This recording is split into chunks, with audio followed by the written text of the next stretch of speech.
अस्सलाम वालेकुम फ्रेंड्स। चीन जिसका मिस्टिकल नामोचन है, ये दुनिया का 5वां सबसे बड़ा मुल्क है। चीन दुनिया की सबसे ज़्यादा आबादी रखने वाला मुल्क भी है और ये अपनी आबादी के लिहाज से दूसरे नंबर पर है। चीन की आबादी में मुख्तलिफ़ किस्म के लोग रहते हैं, मुख्तलिफ़ कौमों के लोग आबाद हैं, लेकिन ज़्यादातर अफराद चीनी ज़बान इस्तेमाल करते हैं। चीन की तारीख़ बहुत पुरानी है। चीन में बहुत सारे तारीख़ी शहर हैं, जिनमें बीजिंग, शंघाई, हांगकांग और मकाओ शामिल हैं। यहाँ के मशहूर तारीख़ी इमारत, बागात और मसाजिद भी दुनिया भर में मशहूर हैं। मुअज़्ज़ज़ नाज़रीन, चीन 1949 में आज़ाद हुआ। इस वक्त चीन आलमी मशहद पर छाया हुआ है। आलमी सतह में हर मुल्क बहरान का शिकार है, लेकिन चीन और ब्राज़ील वाहिद ममालिक हैं जिनकी तरक्की पर कोई फ़र्क नहीं पड़ा। दुनिया में शायद ही कोई घर ऐसा हो जिसमें चीन की मसनूआत इस्तेमाल ना हो रही हों। चीन ने इतनी तरक्की कैसे की? आइए आपको इसके बारे में चंद हक़ाइक़ बताते हैं। फैक्ट नंबर 1, माओ ज़ेडुंग जदीद चीन का बानी शुमार किया जाता है। चीन को तरक्की देने में इसका बहुत बड़ा हाथ है।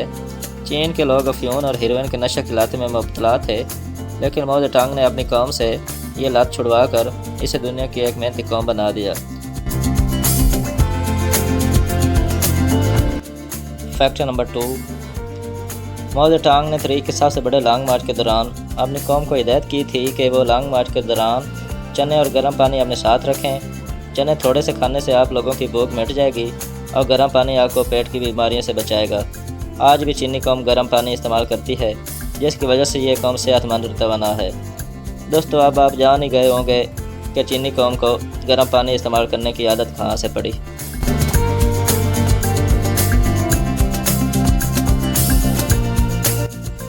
फैक्ट नंबर 3, चीन की कम्युनिस्ट पार्टी ने बीजिंग में एक इंस्टीट्यूट कायम कर रखा है, जहां पार्टी के अरकान को मुतल्लिका शोबों में वज़ीर, मुशीर बनाने और चीन के लिए नई क़यादत तैयार करने की तरबियत दी जाती है।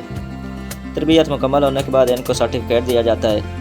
अगर किसी शख्स के पास इंस्टीट्यूट का सर्टिफिकेट ना हो तो इसे वज़ीर या मुशीर के काबिल नहीं समझा जाता। यहाँ तक कि चीन के आने वाले सदर को 5 साल पहले ही सदर बनने की तरबियत दी जाती है।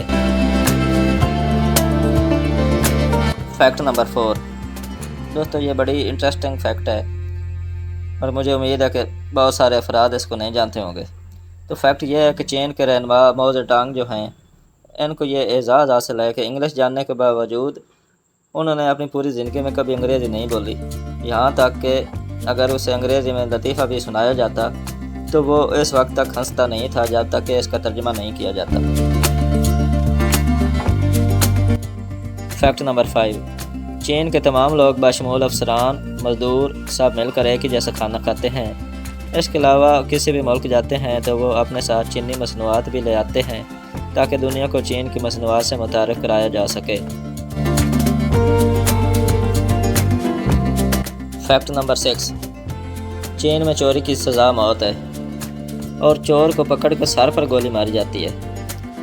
और फिर देखें, गोली का मुआवजा भी उसके वर्षा से वसूल किया जाता है और जब तक वो उसका मुआवजा अदा ना करें लाश नहीं ले जा सकते।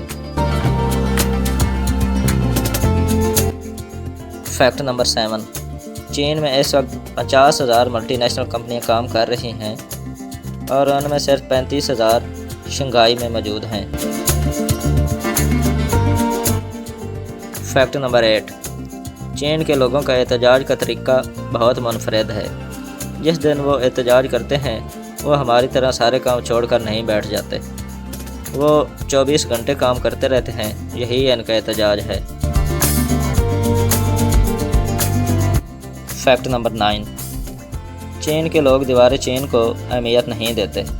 वो कहते हैं कि अगर हम पर कोई जंग मुसल्लत हुई तो हम खुद दीवार चीन बन जाएंगे।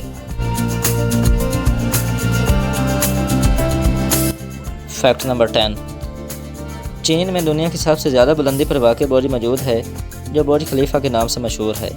ये शंघाई में वाक़ है और इसकी लंबाई तकरीबन 632 मीटर है।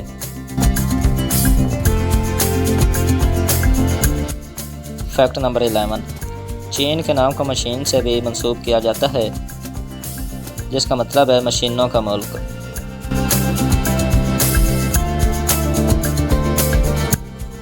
फैक्ट नंबर 12, चीन में लोचियो नामी शहर मौजूद है जो नूर वाला शहर के नाम से मशहूर है। ये शहर दुनिया का सबसे नुमाइश का शहर है और रोशनी से मुख्तलिफ तस्वीर और पैगामात बनाकर LED पर पेश किए जाते हैं।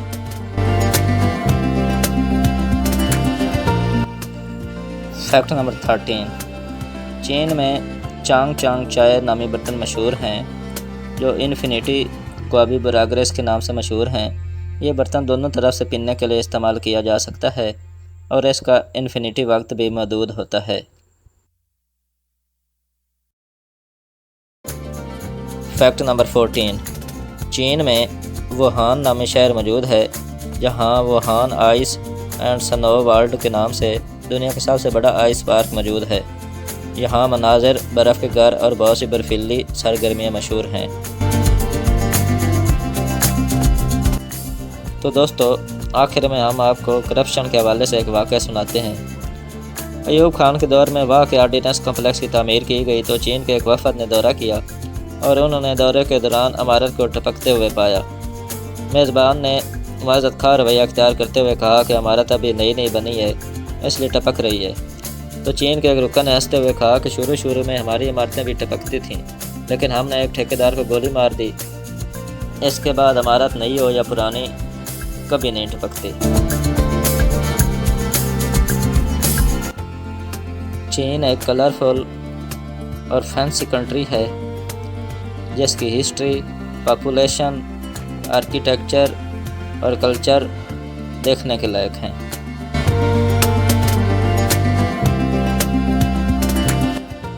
अगर आपको वीडियो पसंद आई है तो वीडियो को लाइक कर दें और मेरे चैनल सीक्रेट प्रेस को सब्सक्राइब कर दें। अल्लाह हाफ़िज़।